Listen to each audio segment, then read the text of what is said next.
आज के झारखंड प्रदेश के कार्य समिति की बैठक में उपस्थित भारतीय जनता पार्टी के जुझारू और कर्मशील अध्यक्ष सम्माननीय दीपक प्रकाश जी, हमारे झारखंड से ही जुड़े हुए रांची में प्रदेश के विपक्ष के नेता, विधायक दल के नेता बाबूलाल मरांडी जी, हमारे पूर्व मुख्यमंत्री और हमारे वरिष्ठ नेता श्री रघुवर दास जी, पूर्व में अध्यक्ष रहे निवर्तमान अध्यक्ष श्री लक्ष्मण गिलुआ जी, हमारे आज के कार्यक्रम के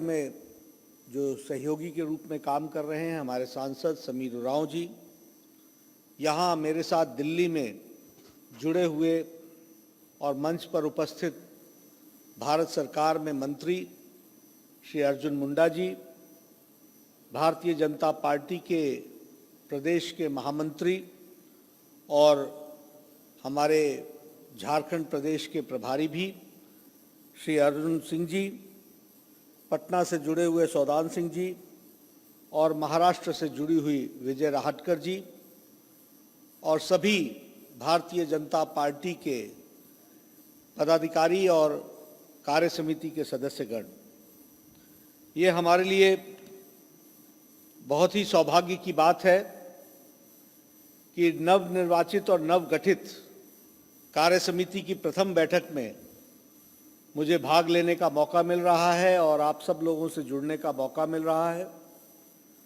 ऐसे में मैं झारखंड की धरती, जो भगवान बिरसा मुंडा जी की धरती कही जाती है, सिद्धो कान्हो जी की धरती कही जाती है, जतरा टाना भगत जी की धरती कही जाती है और नीलांबर और पीतांबर की पवित्र धरती को मैं नमन करता हूँ।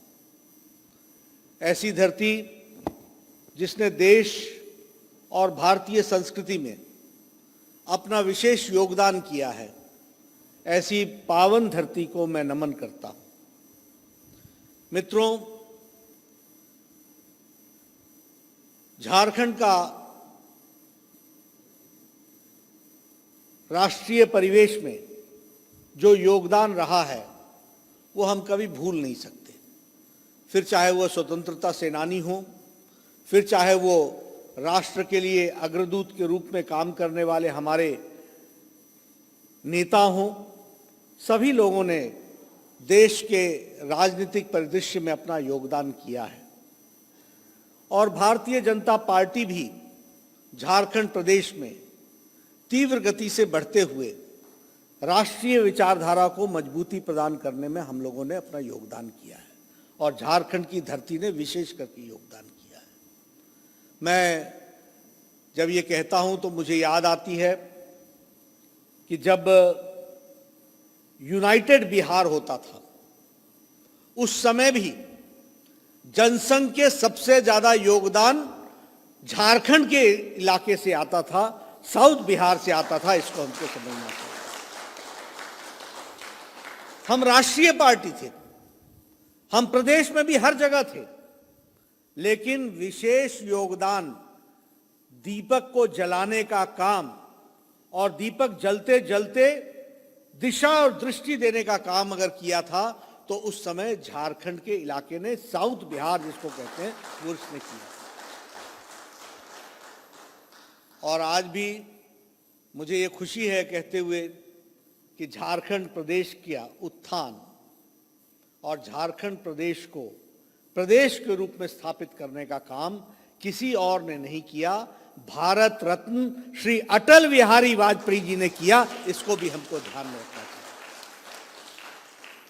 इसलिए भारतीय जनसंघ और भारतीय जनता पार्टी का झारखंड के साथ एक विशेष संबंध है, एक विशेष योजन है। कांग्रेस की इतने लंबे समय तक की सरकार रही, पूरे बिहार में खनिज और विकास का स्रोत झारखंड था, लेकिन उसका एक्सप्लॉयटेशन होता रहा, उसको कभी भी स्थान नहीं दिया गया। ये अटल जी की सरकार जब आई तब जाकर के झारखंड को मुख्य धारा में लाने का काम किया और अलग प्रदेश बनाने का काम किया। ये भारतीय जनता पार्टी का योगदान है, ये अटल बिहारी वाजपेयी का योगदान है, ये हमको समझना चाहिए। और मुझे खुशी है कि भारतीय जनता पार्टी को विकसित करने में भारतीय जनता पार्टी के नेताओं ने और कार्यकर्ताओं ने कोई कसर नहीं छोड़ी है। मुझे संतोष मिलता है कि आपकी सदस्य संख्या 18 लाख थी, आपने बढ़ा करके उसको 29 लाख पहुंचाई है। यह बहुत ही गौरव का विषय है, आपने उसको आगे बढ़ाया है। उसी तरीके से जो आपकी सदस्य संख्या सक्रिय सदस्य की 16,000 थी, उसको भी आपने बढ़ा करके 21,000 पहुंचाया है। भारतीय जनता पार्टी के एक्टिव कार्यकर्ताओं की सूची को भी आपने बढ़ाया। ये बहुत ही योगदान का विषय है, ये हमको ध्यान में रखना चाहिए। और मोदी जी के नेतृत्व में 14 लोकसभा सीटों में 12 लोकसभा सीट आपने कमल के निशान को जिता करके आपने भेजा है। इसके लिए भी मैं आपको बधाई देता हूं और आपको शुभकामनाएं देता हूं। मित्रों, हम कोरोना काल में इस बैठक में शामिल हुए हैं। एक नए तरीके का अनुभव हो रहा है। मैं देख रहा हूं, मैं दिल्ली में बैठा हूं, सामने दीपक प्रकाश जी हैं, रघुवर दास जी हैं, बाबूलाल मरांडी जी हैं, गिलवा जी हैं, समीर उरांव जी हैं। मैं एक जगह देख रहा हूं पशुपति नाथ जी हैं, मैं एक जगह देख रहा हूं यदुनाथ पांडे जी हैं, मैं एक जगह देख रहा हूं हमारे अपने हजारीबाग के सांसद अपने हैं। सब लोग वर्चुअल मीटिंग में जुड़े हैं। मैं ये सिर्फ इसलिए कह रहा हूं कि सारी पार्टियां स्थिर हो गई, लॉकडाउन की अवस्था में लॉकडाउन हो गई। ये भारतीय जनता पार्टी अकेली पार्टी है जो चलायमान है। मैंने 25 प्रदेशों के पदाधिकारियों की बैठक इसी तरीके से ली है और अब जब कार्यकारिणी की घोषणा हो गई तो कार्यकारिणी की बैठक भी इसी तरीके से हम कर रहे हैं। और आप सब लोग अपने अपने स्थानों पर जुड़ करके पार्टी को चलायमान रखा है, आगे बढ़ा रहे हैं। इसके लिए मैं आपको बधाई देना चाहता हूं। मित्रों, ये कोरोना का जो काल आया, मैं देख रहा हूं अभी धर्मपाल जी पटना से जुड़े हुए हैं और सब लोग अपने अपने तरीके से पार्टी में काम कर रहे हैं। ये जो कोरोना का संक्रमण आया, कोरोना की परिस्थिति आई, ये सबके लिए अकल्पनीय थी। किसी को कल्पना नहीं थी, किसी को मालूम भी नहीं था कि इससे लड़ा कैसे जाएगा। पाश्चात्य देश जो स्वास्थ्य के दृष्टि से सुदृढ़ थे, वह भी अपने आप को असहाय महसूस कर रहे थे, लड़खड़ाते हुए महसूस कर रहे थे। उनकी स्वास्थ्य व्यवस्था भी चरमरा गई थी और उन देशों की जनसंख्या भी थोड़ी थी। हमारा देश 130 करोड़ का देश, 1.3 बिलियन पीपल, कैसे इस कोरोना के संक्रमण से बचेंगे मालूम नहीं था। लेकिन हमें खुशी है इस बात की कि हमें नरेंद्र मोदी जी जैसे नेता भारत के प्रधानमंत्री के रूप में मिले, जिन्होंने कोरोना संक्रमण को फ्रंट से लड़ा और 130 करोड़ देशवासियों को बचाने का काम किया। अमेरिका में, यूरोप में चर्चा चल रही थी कि जान बचाएं कि इकोनॉमी को बचाएं। उनके बीच में संक्रमण कंफ्यूजन था। हमारे प्रधानमंत्री मोदी जी ने कहा, जान है तो जहान है, और इसलिए टाइमली और बोल्ड डिसीजन लेकर के लॉकडाउन लगाया गया। यह हमको ध्यान में रखना चाहिए। इतना ही नहीं, अभी परसों यूएस इंडिया स्ट्रैटेजिक पार्टनरशिप में प्रधानमंत्री जी ने बोला कि इस सारी परिस्थितियों में हम लोगों ने कोशिश की कि हम लॉकडाउन की अवस्था में देश को तैयार करें और देश को तैयार करने के लिए किस तरीके से व्यवस्थाएं खड़ी की जा सकती हैं, इसकी चिंता करें। हमें याद है कि जब लॉकडाउन लगा था तो उस समय हमारी टेस्टिंग कैपेसिटी 1500 थी। मैं ये सारी बातें इसलिए कहता हूं कि आपसे मेरा निवेदन है कि आप जनता जनार्दन को बताएं कि किस तरीके से प्रधानमंत्री मोदी जी ने 130 करोड़ के देश को बचाने का काम किया, उनकी जान को बचाने का काम किया। इसको हमको समझना चाहिए। हमारी कैपेसिटी 1500 थी और आज हमारी कैपेसिटी प्रतिदिन 11 लाख लोगों की टेस्टिंग कैपेसिटी बन गई है। देश को तैयार किया गया। उसी तरीके से हमारे यहां टेस्टिंग लैब्स 150 थी, आज हमारे यहां टेस्टिंग लैब्स 1600 के आसपास हो गई।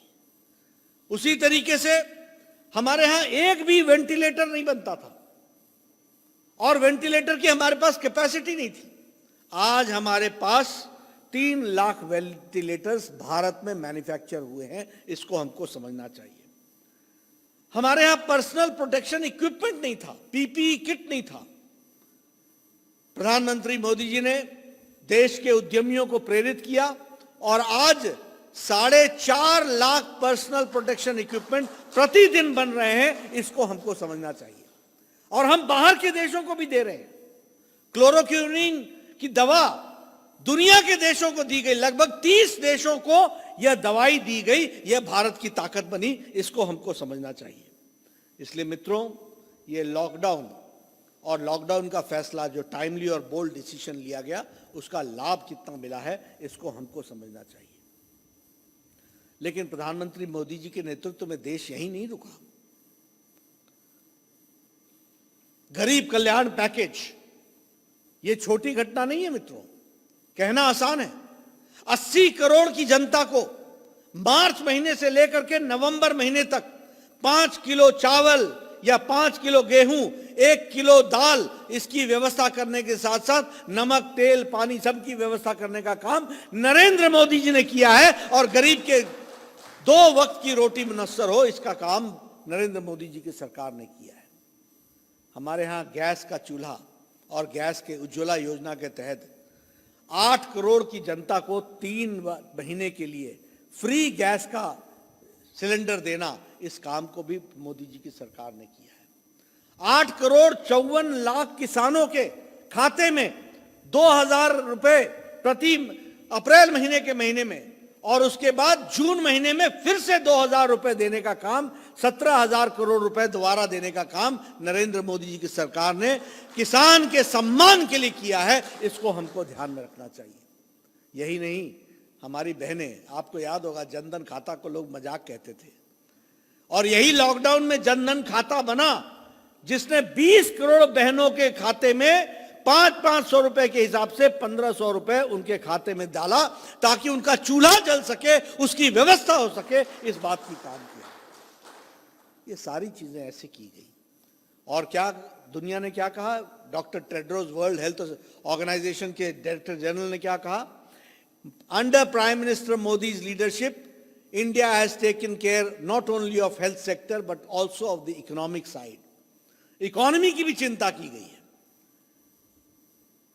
यूनाइटेड नेशंस के सेक्रेटरी जनरल ने कहा कि Modi has taken care of Aatmanirbhar Bharat. By Aatmanirbhar Bharat he has taken care of the economy side.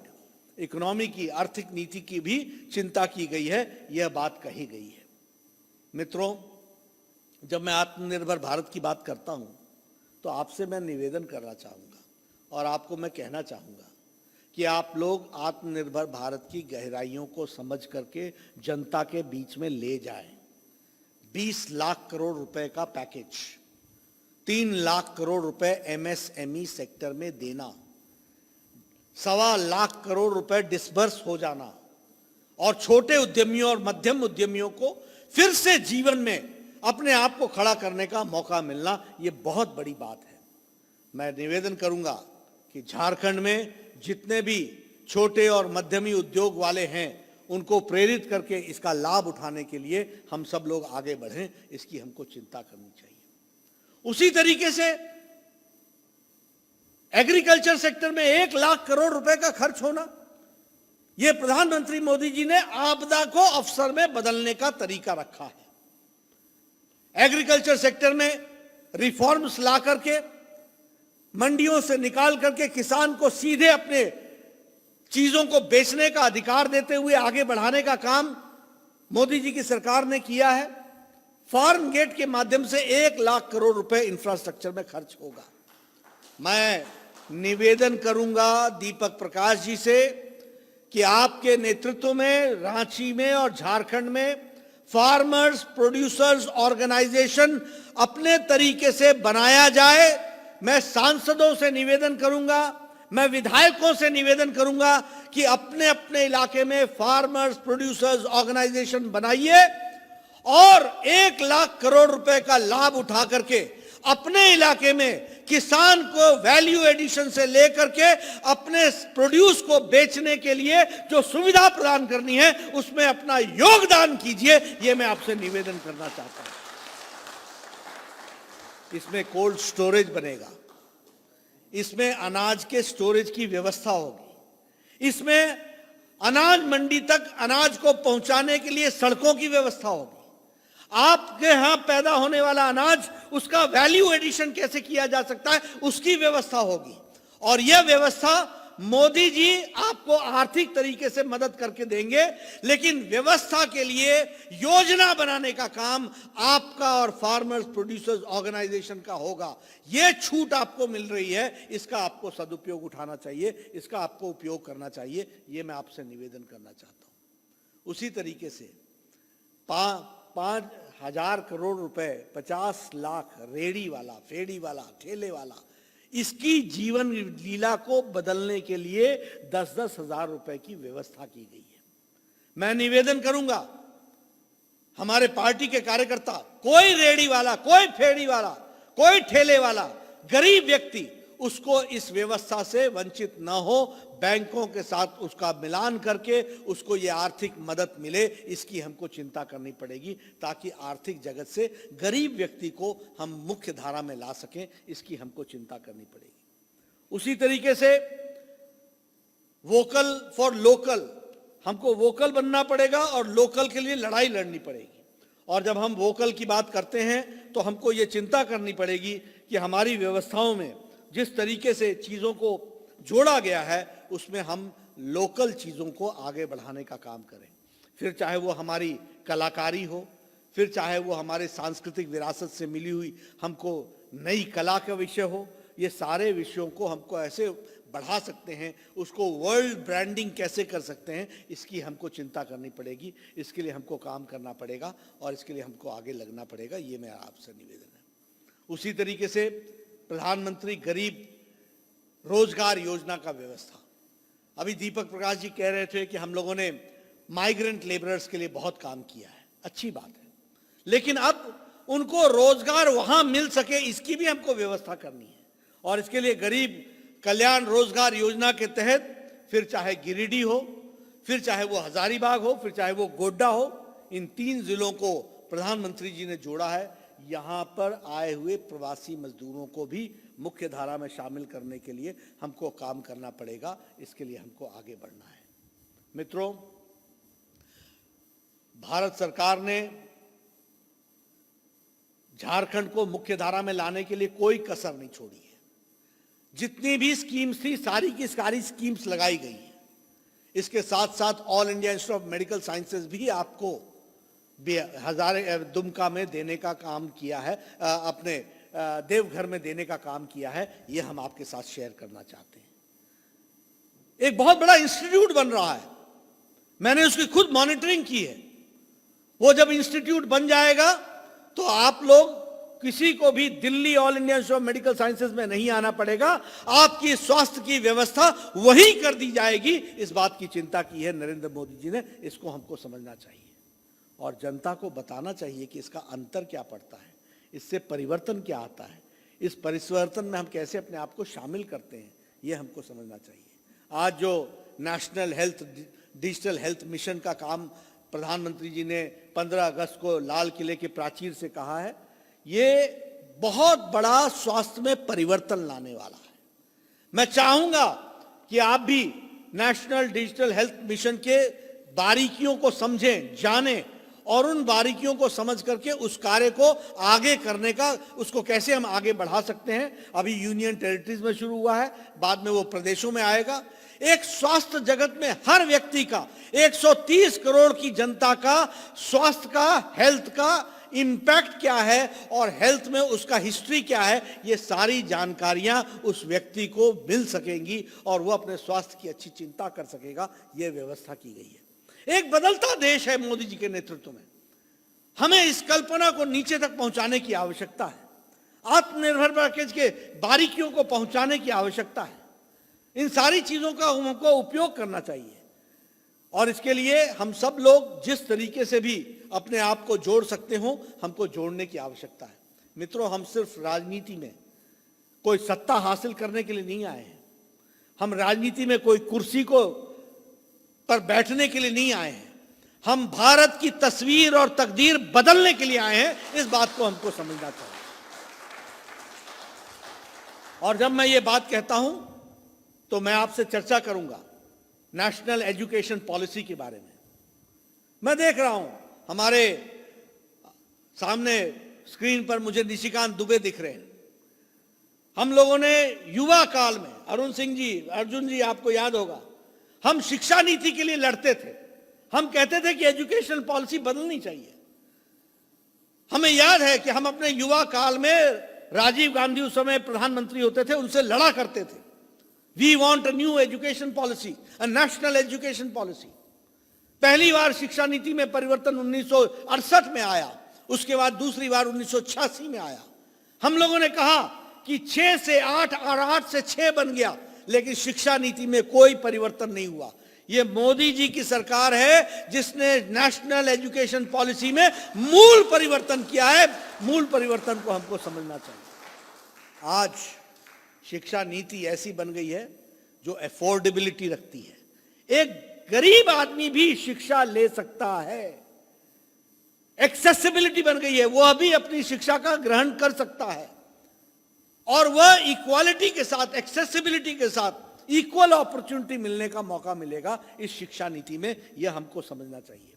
और सबसे बड़ी बात कि यह भारत की शिक्षा नीति है, इंडिया की शिक्षा नीति नहीं है, यह भारत की शिक्षा नीति है। बचपन से लेकर के 8वीं कक्षा तक पढ़ने का माध्यम रीजनल लैंग्वेज होगी, प्रादेशिक भाषा होगी, ताकि उस बच्चे का पूरा विकास अपनी भाषा में हो सके और वो ठीक से पढ़ सके। इस बात की व्यवस्था की गई है।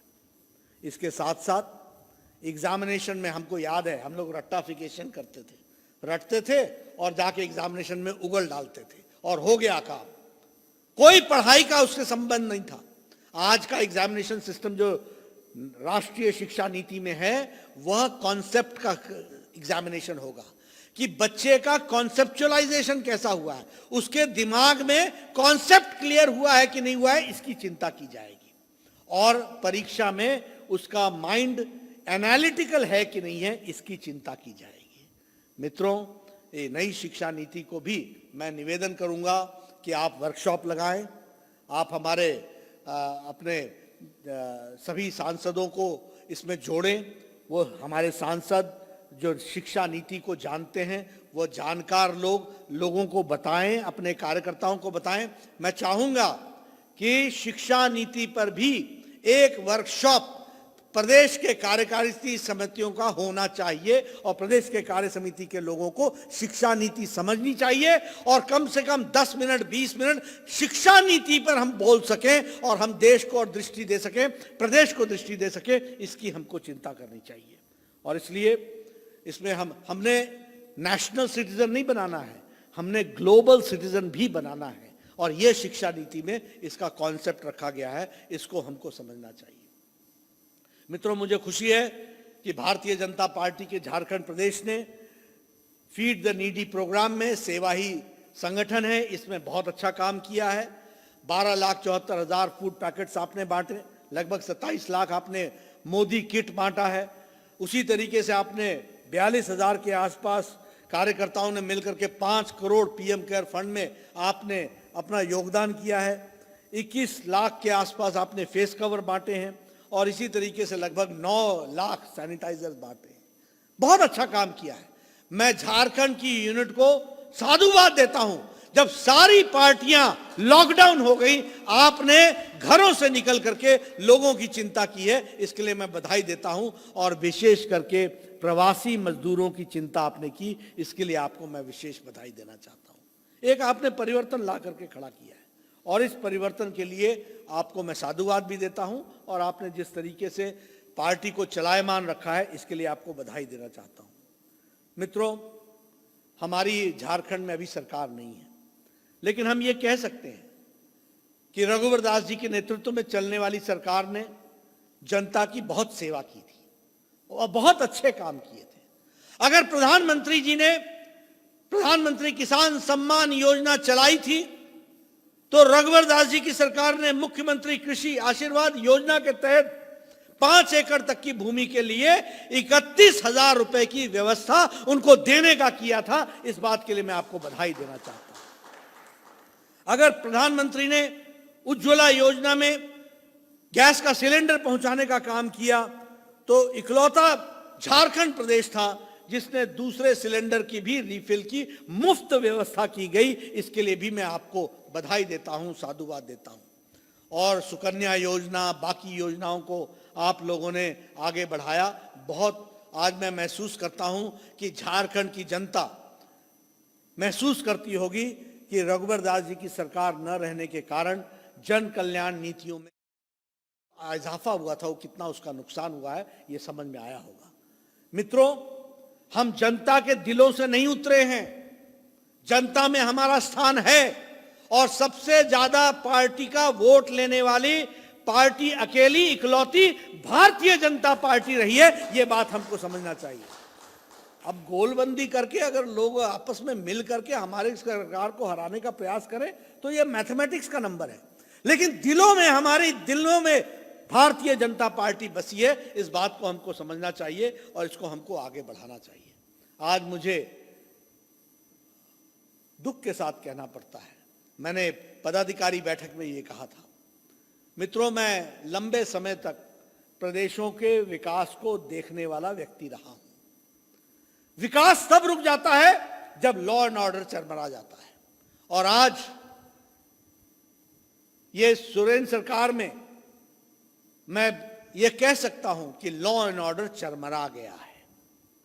मुझे याद है किस तरीके से बीजेपी के राज्य में नक्सलवाद प्रायः समाप्त हो गया था, खत्म हो गया था।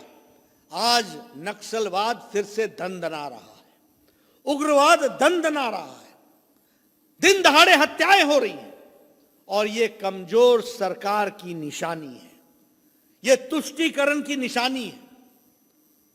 आप सबको मालूम होगा कि किस तरीके से हम लोगों ने आदिवासी भाइयों को मुख्य धारा में शामिल करने के लिए योगदान किया था। आज फिर से तुष्टीकरण के कारण, फिर चाहे वो कोरोना संक्रमण से लड़ने का विषय हो या फिर विकास की बात हो, सारे के सारे विकास के मामले, रास्ते अवरुद्ध हो गए हैं। ये हमको समझने की जरूरत है। इसलिए मैं ये कह सकता हूं कि वर्तमान सरकार जो चल रही है वह सरकार भ्रष्टाचार युक्त है और विकास मुक्त है। विकास उसमें हो नहीं रहा और भ्रष्टाचार से पूरी तरह से जुड़ी हुई है यह सरकार खड़ी है। मित्रों, मैं आप सबसे निवेदन करना चाहूंगा और कार्यकर्ताओं से निवेदन करना चाहूंगा, आप संकल्प लें, विजय श्री आपकी है। अभी आपके झारखंड की जनता में कमल का निशान विद्यमान है। वो जानते हैं मोदी जी की सरकार में किस तरीके से झारखंड का विकास हुआ है। ये गोलबंदी करके अगर हमको कोई हरा दे और नंबर गेम में हम हार जाएं, सबसे अधिक मतों वाला पार्टी भारतीय जनता पार्टी है झारखंड में, ये हमको समझना चाहिए। और इसलिए हमको झारखंड की सेवा करनी है, वापस मुख्य धारा में लाना है, और वापस मुख्य धारा में लाने के लिए हमको पूरी तैयारी करनी है, पूरी ताकत से लगना है। मैं निवेदन करना चाहूंगा प्रदेश के पदाधिकारियों से, हर एक पदाधिकारी को दीपक प्रकाश जी एक एक जिला दीजिए और हर एक कार्यकाल समिति के सदस्य को एक एक मंडल दीजिए, और मंडल में वो जाकर के शक्ति केंद्र तक प्रवास करें। मैं चाहूंगा कि नवंबर महीने तक आप शक्ति केंद्रों तक सबका प्रवास करें और बूथ का वेरिफिकेशन खुद प्रदेश के कार्य समिति का सदस्य करे। ये मैं काम दे रहा हूं आपको, और आईटी सेल से मैं निवेदन करना चाहता हूं कि आप महीने में 2 या 3 कंटेंट पैदा कीजिए। एक कंटेंट जो नेशनल हो। हमारे प्रधानमंत्री जी ने 2 दिन पहले इंडो यूएस स्ट्रैटेजिक पार्टनरशिप में कुछ वक्तव्य दिया है। इसकी क्लिपिंग्स निकाल करके हमको बूथ के व्हाट्सएप पर डालना चाहिए। बूथ तक कार्यकर्ताओं को पता चलना चाहिए कि हमारे प्रधानमंत्री जी ने क्या कहा है। हर महीने में कम से कम 2 या 3 ऐसे कंटेंट डालने चाहिए। इसी के साथ साथ प्रदेश में हमारे रघुवर दास जी, हमारे बाबूलाल मरांडी जी, हमारे दीपक प्रकाश जी ने जो भी कहा है उसकी क्लिपिंग्स निकाल करके बूथ के कार्यकर्ता तक व्हाट्सएप ग्रुप में डालना चाहिए। और इसके साथ साथ जो बूथ पर घटना घटती है, इलाके में घटना घटती है, उसका भी कंटेंट आपको डालना चाहिए। हमको देश से लेकर के इलाके तक में क्या घटना घट रही है इसकी जानकारियां व्हाट्सएप ग्रुप से बूथ में डालना चाहिए। और हर बूथ पर नया व्हाट्सएप ग्रुप बनाइए।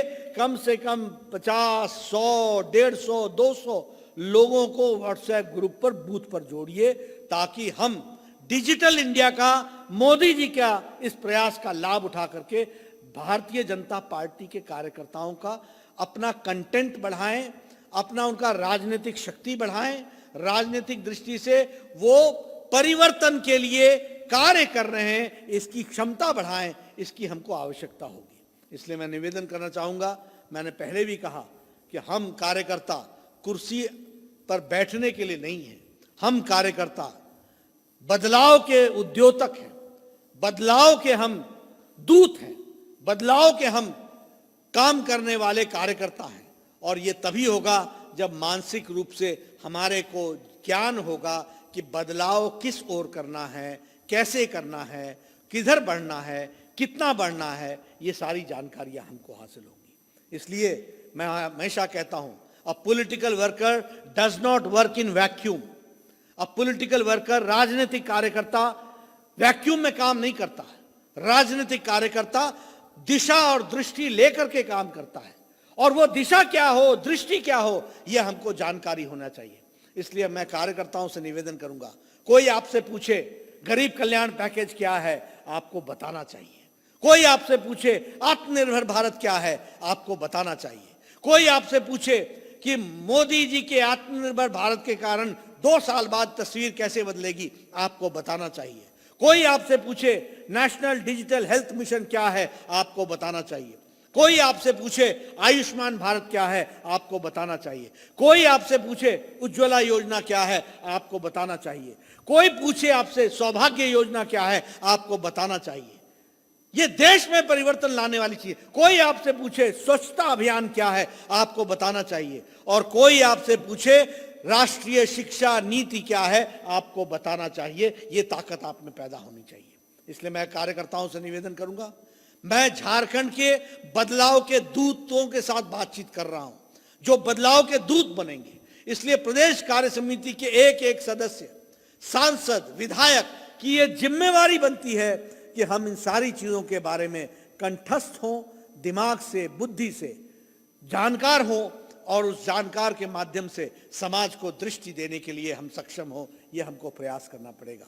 और मुझे पूरा विश्वास है कि दीपक प्रकाश जी के नेतृत्व में यह काम सक्षम तरीके से आप आगे बढ़ाएंगे और झारखंड में इस परिवर्तन को आप लाएंगे।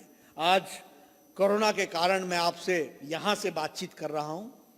मैं कोशिश करूँगा, ईश्वर से प्रार्थना करता हूँ, कोरोना का संक्रमण जल्द समाप्त हो, मैं आपके बीच में आऊँ, आपके साथ बातचीत करूं, आपके साथ जुड़ूं और आपके साथ काम करने का मुझे मौका मिले, ये मैं निवेदन करना चाहूँगा, प्रार्थना करना चाहूँगा।